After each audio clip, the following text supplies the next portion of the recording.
사도신경으로 신앙 고백하시겠습니다.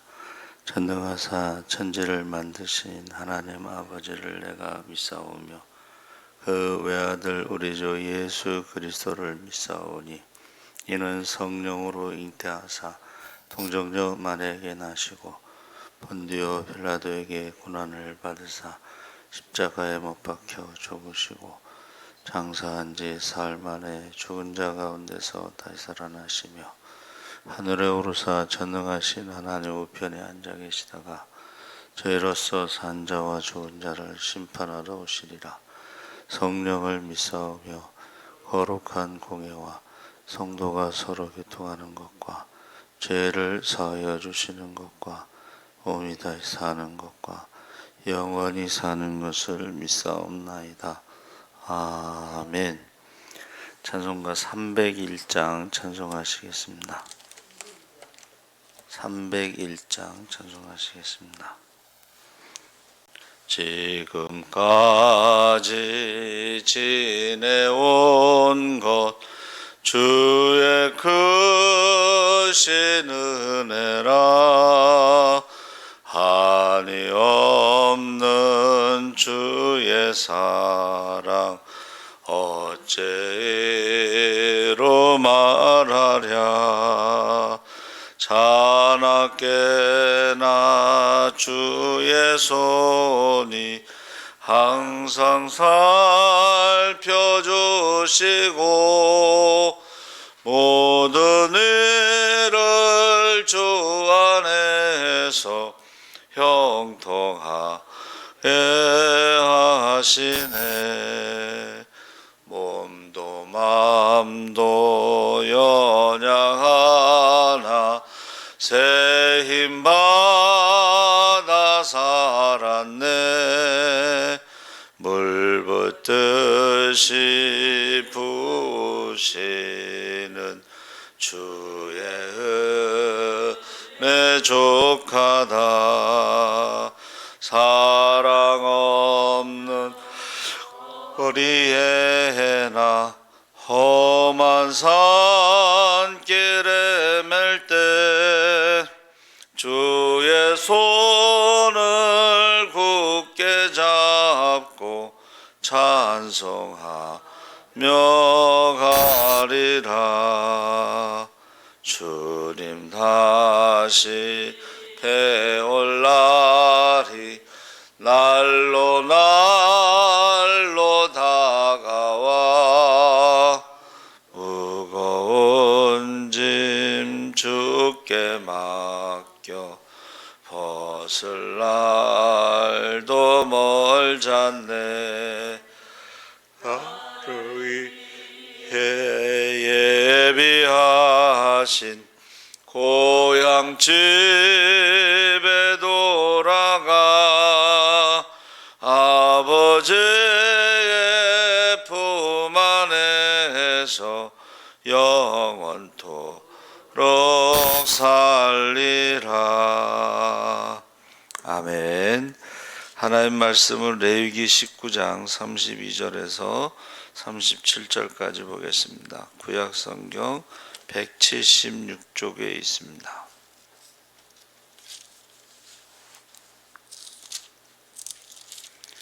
레위기 19장 32절에서 37절까지 우리 다 같이 읽겠습니다. 너는 셋머리 앞에서 일어서고 노인의 얼굴을 공경하며 내 하나님을 경외하라. 나는 여호와이니라. 거류민이 너희의 땅에서 함께 있거든 너희는 그를 학대하지 말고 너희와 함께 있는 거류민을 너희 중에서 나은 자같이 여기며 자기같이 사랑하라. 너희도 애굽 땅에서 거류민이 되었었느니라. 나는 너희의 하나님 여호와이니라. 너희는 재판할 때나 길이나 무게나 양을 잴 때 불의를 행하지 말고 공평한 저울과 공평한 추와 공평한 에바와 공평한 흰을 사용하라. 나는 너희를 인도하여 애굽 땅에서 나오게 한 너희의 하나님 여호와이니라. 너희는 내 모든 규례와 내 모든 법도를 지켜 행하라. 나는 여호와이니라. 아멘. 할렐루야. 좋은 아침입니다. 잘 오셨습니다. 감사합니다. 센 머리 앞에 일어서라 라는 제목으로 말씀을 나누려고 합니다. 여러분은 레위기에 대해서 어떻게 생각하십니까? 되게 연초에 우리가 성경 통독을 작정하고 창세기, 출애굽기까지 재미있게 읽다가 레위기에 가면 되게 포기한다고 그래요. 왜 그런가 했더니 제사법이 복잡하고 좀 어려운가 봐요.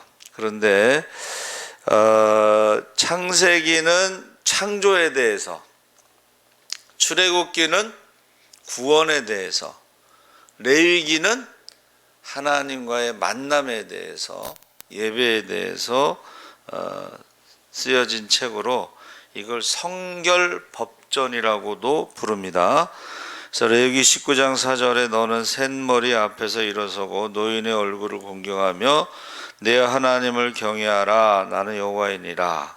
그래서 이 말씀에 의지해서 연세 많은 분들을 공경하는 일에 대해서 우리가 은혜와 교훈을 얻을 수가 있습니다. 첫째는 우리가 연세 많은 분들을 공경하는 일이 하나님의 엄숙한 명령임을 알아야 한다. 32절에 나는 여호와이니라. 레위기 19장에는 나는 여호와라는 말이 계속 반복되고 강조되는 것은 바로 하나님의 말씀을 꼭 지켜야 된다. 이 말씀이 중요하다.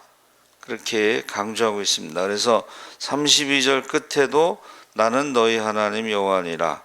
36절 중간 이후에도 나는 너희를 인도하여 애굽 땅에서 나오게 한 너희 하나님 여호와니라. 19장 끝에 37절 나는 여호와이니라. 계속 그것을 강조하고 있어요. 그래서 19장에는 말씀이 끝날 때마다 나는 여호와니라, 나는 너희 하나님 여호와니라 이런 말씀이 계속 붙어 있죠. 그것은 그만큼 중요하다는 것을 말하고 꼭 그 말씀을 지켜야 된다는 것을 뜻하고 있습니다. 그래서 3절 4절에도 너희 각 사람은 부모를 경외하고 나의 안식일을 지키라. 나는 너희의 하나님 여호와이니라. 너희는 헛된 것들에게 향하지 말며 너희를 위하여 신상들을 부어 만들지 말라. 나는 너희의 하나님 여호와니라. 그래서 이 3절 4절 이 두 구절에 10계명이 3개가 들어가 있죠. 그래서 3절 앞부분에 너희 각 사람은 부모를 경외하고, 이것은 10계명의 5계명이고, 그 다음에 3절 중간 부분에도 나의 안식일을 지키라. 이거는 4계명이죠. 4절 중간 부분에도 너희를 위하여 신상들을 부어 만들지 말라.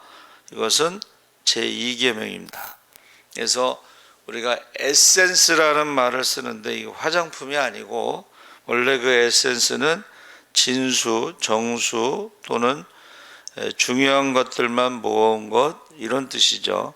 그래서 레위기 19장을 우리가 율법의 에센스라고 할 수가 있습니다. 그래서 연세 많은 분들을 공경할 것을 강하게 단정적으로 명령하고 있습니다. 그래서 샌머리 앞에서 일어나라는 것은 샌머리가 이제 흰머리, 백발을 말하는데 이것이 새 번역 성경에는 백발이 성성한 어른들 앞에서 일어나서 존경을 표하라 이런 뜻으로 번역이 되어 있습니다. 잠언 16장 31절에 백발은 영화의 면류관이라 공의로운 길에서 얻으리라. 그래서 연세 많은 분들은 그 면류관을 쓰고 있는데 그것이 백발이라는 거죠.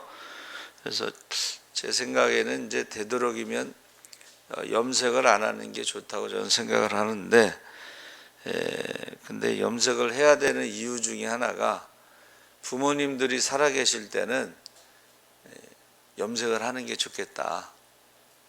그렇죠? 부모님들 앞에서 머리가 하얘면 별로 안 좋다, 이제 그런 생각을 갖고 있습니다. 그래서 사도 바울이 디모데후서 4장 7절 8절에 나는 선한 싸움을 다 싸우고 다해 달려갈 길을 마치고 믿음을 지켰으니 이제후로는 나를 위하여 의의 면류관이 예비되었으므로 주 곧 의로우신 재판장이 그날에 내게 주실 것이며 내게만 아니라 주의 나타나심을 재림을 사모하는 모든 자에게 도니라. 그래서 우리가 이 면류관이라는 것은 이제 우승자에게 주는 거죠. 그래서 이 땅에서 주는 것은 썩을 면류관이다 그랬는데 그것은 월계수 잎으로 만들어서 이렇게 그 월계수 잎으로 만든 건 나중에 썩죠. 그렇죠? 그런데 하나님이 우리에게 주시는 면류관은 영원히 썩지 않는 면류관을 주신다 그랬습니다. 그래서 인생의 경주에서 이기고 면류관을 쓰고 있는 어른들 앞에서 너희는 일어서서 경의를 표하라. 노인의 얼굴을 공경하라. 해서 연세 드신 분들의 그 얼굴에 이제 주름이 있는데 그 주름이 바로 이제 인생의 어떤 계급장처럼 인생의 연륜, 인생의 아름다움이다. 그래서 40 넘어서부터는 자기 얼굴에 책임을 지라고 그랬죠. 근데 그 부부가 오래 살면 서로 닮는다고 그러잖아요. 서로 마주 보면서 그 표정이나 이런 게 닮아가면서 이 근육이 비슷해진다는 거예요. 그래서 우리는 이제 특별히 예수를 믿으면서 예수님을 닮아가기를 원하는데 잠언 20장 29절에 늙은 자의 아름다움은 백발이니라. 연세 많은 분들의 얼굴에는 지혜가 있다. 그래서 똑같은 연세가 있어도 예수 믿는 분들하고 믿지 않는 분들하고 얼굴이 달라요. 믿지 않는 분들의 얼굴 죄송하지만은 이제 요새 고령화 사회 뭐 이러면서 조금 부정적이잖아요. 그러니까 일할 수 있는 젊은 사람들보다 일하지 않는 분들이 더 많아서 사회가 이제 조금 고령화 사회가 되면 부담이 된다. 이제 부정적인 것도 많은데 사실은 욥기 12장 12절에 늙은 자에게는 지혜가 있고 장수하는 자에게는 명철이 있느니라. 그래서 연세 많은 분들에는 그 얼굴에 많은 세월을 풍상을 지난 그 흔적이 있는 거죠. 그래서 지금 미국의 바이든 대통령 같은 경우도 나이가 많잖아요. 83세요? 그게 무슨 말이냐면 그 정치라고 하는 것은 연륜이 있어야 된다는 것을 말하는 거예요. 근데 우리나라가 지금 막 젊은 애들이 막 정치한다고 막 그러는데 너무 어리죠. 정치라는 것은 백성을 배부르게 하는 것이라고 그랬는데 너무 어려요. 그러니까 어떤 문제에 대해서 해결을 못하는 거예요. 그래서 저는 제 생각에는 그래요. 제 생각에는 그래서 이번에 우리 기도원에 갔을 때도 그 목사님의 그 개척하고 35년, 부목사 10년, 9년 몇 개월에서 45년 목회를 하신 그 연륜에서 나오는 설교가 있어요. 젊은 사람이 할 수 없는 거예요. 그거는 젊은 사람들은 이제 배워서 하는 지식적인 설교라면 그 살아온 인생에 의해서 부잣집에서 태어나가지고 고생 안 하다가 집안이 망하고 고생할 때 그 고생한 사람으로서의 그 모습, 우유 배달을 했다고 그랬죠. 근데 불자의 집 뭐 그런 거예요. 그런 집에서는 힘내라고 젊은 사람이 그러면서 선물을 주는데 교표 붙은 집에서 선물을 안 주더래. 그래서 자기는 목회하면서 자기 교회에 오는 모든 사람들을 빈손으로 보내지 않는다. 이제 그런 말씀을 하시더라고. 저도 이제 교회에 누가 오면은 빈손으로 보내지 않습니다. 우리 기철이 형제가 왔는데 제가 과자도 주고 커피도 타주고 그래서 그 연륜에서 나오는 게 꼭 필요한 거예요, 사실은. 예? 그래서 지금 세상은 고령화 문제가 심각하다고 그러지만, 그러나 그분들의 그 수고와 고생이 결국 이만큼 우리나라가 경제 성장한 거예요. 그래서 구로공단의 공돌이 공순이들이 거기서 만든 제품을 수출해서 이 나라가 경제가 이 정도 됐는데, 그런 것을 가지고 이제 어떤 정치인들이 자기 욕심으로 그런 것들을 이렇게 뇌물로 하는 것을 보면 하나님 앞에 가서 이제 심판을 받을 것이다, 저는 그렇게 생각하고 있습니다. 그래서 연세 많은 분들에게 경의를 표하고 공경하는 것이 하나님을 경외하는 것과 같이 연결되어 있어요. 하나님을 경외하는 게 뭐냐? 여러분, 부모는 보이지 않는 하나님의 형상이거든요. 그 보이는 부모를 섬기지 못하면서 보이지 않는 하나님을 섬긴다는 건 거짓말이라는 성경에 써 있습니다. 그렇죠? 그래서 이 유교에서는 20세 이상 되면 부모의 예를 갖추라는 것이 유교에만 있는 게 아니고, 성경에는 하나님과 같이 경외하라는 말은 이거는 하나님에게만 쓰는 것인데, 부모는 20세 이상의 연세 드신 분들은 부모의 예를 갖추라는 것이 하나님을 경외하듯이 그렇게 공경하라는 것입니다. 그래서 3절에 보세요. 너희 각 사람은 부모를 경외하고 나의 안식일을 지키라. 나는 너희의 하나님 여호와니라. 부모를 경외하는 것과 안식일을 지키는 것과 하나님을 경외하는 것이 다 연결되어 있죠.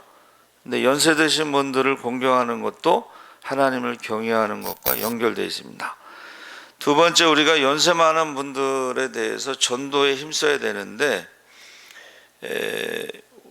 많은 분들이 그 얘기를 해요. 우리 교회는 노인들만 있다. 그렇게 말하시는 분도 80이 넘었어요. 자기 나이는 생각 안 하시고 우리 교회는 노인들만. 이 불광동 지역에요, 노인들이 많습니다. 그러면 불광동 지역에 노인이 많으면 노인을 전도하는 게 맞아요. 그리고 연세 드신 분들은 이제 천국에 갈 나이가 가깝잖아요. 그러니까는 더 전도를 많이 해야 돼요, 연세 드신 분들. 그래서 어떤 분이 그러셨대요. 장례라고 하는 것은 천국으로 인도하는 것이다. 그러면서 일본에 이제 어떤 일본의 그 유명한 신앙인인데, 그 다다오, 야나이하라 다다오라는 분이 뭐라고 말씀하셨냐면, 도쿄 대학을 졸업하고 거기 경제학 교수가 되었는데 2차 대전을 반대했어요. 전쟁을 반대하고 일본이 패배해야 한다고 그렇게 강연을 하다가 신사참배 강요하는 것도 반대하고, 그러다 도쿄대학에서 쫓겨나신 분인데 가신이라는 잡지를 발행했어요. 가신이 뭐냐면 기쁜 소식, 복음이라는 뜻입니다. 그래서 그가 뭐라고 그랬냐면, 인생의 마지막이 가까운데 신앙이 없고 소망이 없이 무덤에 가까이 가는 것은 못할 노릇이다.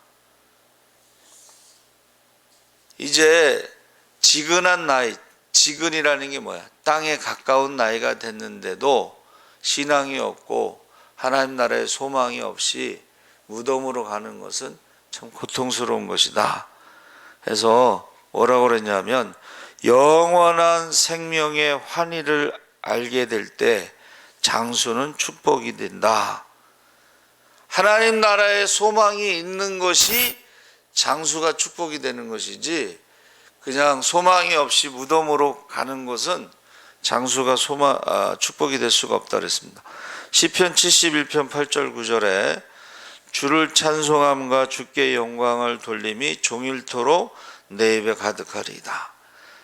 그러니까 나이가 들었을 때에 찬양할 수 있다는 것은 이게 축복이라는 거예요. 나이가 들어서 찬양을 하지 못한다는 것, 믿음이 없다는 것은 축복이 아니라는 것입니다. 그 시편 71편 8절 9절에 늙을 때에 나를 버리지 마시며 내 힘이 쇠약할 때에 나를 떠나지 마소서. 우리는 더 많은 연세 많은 분들이 이런 노래를 부를 수 있도록 어떻게 해야 돼요? 전도를 해야 된다는 거예요. 제가요 그 교회학교 전도사 할 때 부흥이 안 됐어요. 근데 이제 성경학교가 끝나고 전도사들이 이제 돈을 모아가지고 마천동에 있는 거기 개척교회 여름 성경학교를 해주러 갔어요. 그러니까 뭐 전도사들이니까는 뭐 율동도 잘하고 찬양도 잘하고 뭐 다 잘해. 예? 그러니까 이제 돈을 모았는데, 야 거기는 북치고 장구치고 한 바퀴 돌면 애들이 막 수백 명이 와. 예? 그리고 애들이 얼마나 순진한지 제가 이제 새벽에 성경학교 새벽 설교를 제가 전도에 대해서 했더니 얘네들이요 새벽 기도 마치고 집에를 안 가고 전도지 들고 출근하는 어른들한테 전도를 이렇게 전도지를 돌려요. 그래서 제가 생각한 게 뭐냐면 마천도에는 애들이 많으니까 애들 전도를 해야 돼요. 근데 그 목사님이 연대 나오고 이제 신학을 늦게 하셨는데 방이 있고 홀이 있는 이제 그런 가게 같은 데서 개척하신 거예요. 근데 전도사들이 날라다니죠. 자기 교회에서 성경학교 하고 왔으니까. 그러니까 그 목사님 근데 막 다른 교회 목사님한테 그러더라고. 우리 교회 와서 애들 데려가라고. 속상해서. 아니 왜 데려가라고 그래. 그 성경학교 때 온 아이들을 데리고 목사님이 하셔야지. 그래서 막 속상했어요. 여러분 아이들이 많은 동네에서는 아이들을 전도하는 게 맞아요. 노인들이 많은 동네에서는 노인들을 전도하는 게 맞아요. 여기 불광중학교 앞에는 학생들을 전도하는 게 맞아요. 제가 영어하고 수학 가르치면서 학생이 많았어요. 우리 애들 친구들도 많았고. 많은 사람들을 전도해야지 없는 사람을 어떻게 전도하겠어요. 그래서 여러분 그 연세 드신 분들이 우리 교회 많다는 것은 축복으로 생각하시기 바랍니다. 아멘. 왜냐하면 그분들이 하시는 일이 뭐예요? 연세 드신 분들이 하시는 일이 바로 자녀들을 위해서 기도하고 교회를 위해서 기도하고 혈통의 자녀와 믿음의 자녀 기도하는 거거든. 그러니까 교회는요 기도하는 어른들이 많아야 돼요. 할렐루야. 그래서 연세 많은 분들이 큰 일을 하는 것이 바로 하나님 앞에 그들이 기도하는 사람으로 쓰임받기 때문에 그렇다. 그래서 모세는 나이 80에 이스라엘을 이끌고 애굽에서 나왔는데 그가 할 수 있는 일이 뭐예요? 그 기도밖에 없습니다. 갈렙이 85세에 그 아낙 자손 헤브론이 그 거인족이잖아요. 거기를 정복할 수 있었던 것도 그가 믿음의 사람이었기 때문에 가능한 거예요. 그가 40명의 정탐꾼 중에 이제 한 명으로 뽑혔잖아요. 그 중에 여호수아와 갈렙이 믿음의 보고를 했잖아요. 그러니까 우리가 연세 드신 분들은 기도의 사람들이고 믿음의 사람들이기 때문에 교회에는요 기도의 어른들이 많고 믿음의 어른들이 많아야지 교회가 건강한 거예요. 튼튼한 거예요. 제가 청년 수련회를 데리고 이제 수백교회란을 갔는데 믿음으로 살리라 제목으로 주제로. 그런데 이제 저는 이제 그 수련회 가면 그 목사님한테 설교를 맡겨요. 근데 그 목사님이 설교를 그렇게 하더라고요. 믿음에 대해서. 자기가 수백교회 왔을 때 사택이 막 비가 새고 막 그랬대. 근데 사모가 스트레스 받아서 사택을 좀 어떻게 해주면은 시골에서 목회하는 것도 괜찮겠다 그래서 사택을 짓는데 시골에 돈도 없고 아무것도 없어요. 그냥 사택을 짓기로 결정만 했는데 전화가 온다는 거예요. 목사님, 제가 포크라인을 샀는데 연습을 해야 되니까 사택 짓는데 땅 좀 파면 안 될까요? 땅 파주고, 목사님, 저희가 건축하다가 벽돌이 남았는데 벽돌 드리면 안 될까요? 벽돌을 주고. 그래서 사택을 지었어요. 그때에 장로님이 딱 나와서 이렇게 했다는 거예요. 여러분, 우리가 교회를 건축할 때에 금반지 하나 가지고 시작했습니다. 그러니까 믿음으로 우리가 사택을 집시다. 그리고 결정하고서 기도 가운데 믿음의 역사가 나타났다는 거예요. 그러니까 우리가 연세 드신 분들은 기도의 사람들, 믿음의 사람들, 체험이 있잖아요. 그러니까 젊은 사람들은 믿음의 체험이나 기도의 체험이 없으면은 그 말할 수 없는 것들을 연세 드신 분들은 할 수가 있다는 것입니다. 그래서 저와 여러분이 우리가 어른들 앞에서 일어나라고 하는 것은, 공경하라는 것은, 제가 이제 다른 성경에는 존경하라고 돼 있어서 존경을 찾아봤어요. 근데 이것은 이렇게 술을 신에게 바친다는 뜻의 존경이, 근데 공경이 더 나은 것 같아요. 공경은 신에게 바치는 마음, 대제사장의 태도. 그래서 이것은 우리가 하나님 앞에 예배를 드리듯이, 예배가 뭐예요? 서비스잖아요. 서비스. 하나님 앞에 서비스 하듯이 부모에게도 서비스, 섬기는 것이고, 이웃에게도 서비스, 섬기는 것이고, 생활의 예배가 바로 이웃을 섬기는 것이. 그러니까 부모에게도 공경하라, 이 말은 예배 드리듯이, 하나님 앞에 예배를 드리듯이 그렇게 섬기라는 것입니다. 그래서 하다르라고 하는 것이 히브리어에 보니까는 소망 가운데, 한번 따라해보세요. 소망 가운데 우리가 연세 드신 분들을 섬기고, 우리가 부모를 섬기고, 이거는 하나님 앞에 예배 드리는 수준으로 이렇게 명령하신 거예요. 할렐루야. 그래서 제발 그 얘기 좀 안 했으면 좋겠어요. 우리 교회는 노인들이 많다. 그거는 다른 말로 바꾸면 기도하시는 분들이 많다, 믿음의 어른들이 많다, 이것을 믿으시기 바랍니다. 아멘. 살아계신 하나님 아버지, 감사합니다. 셋머리 앞에서 일어서서 공경하라고 말씀하신 것처럼 우리가 어른들을 전도할 수 있게 하시고, 어른들의 기도와 믿음으로 교회가 성장하고 건강하게 하여 주시옵소서. 감사하며 예수님의 이름으로 기도하옵나이다. 아멘. 하늘에 계신 우리 아버지여, 이름이 거룩히 여김을 받으시오며 나라의 임하옵시며 뜻이 하늘에서 이룬 것 같이 땅에서도 이루어지이다. 오늘날 우리에게 일용할 양식을 주옵시고, 우리가 우리에게 죄 지은 자를 사하여 준 것 같이 우리 죄를 사하여 주옵시고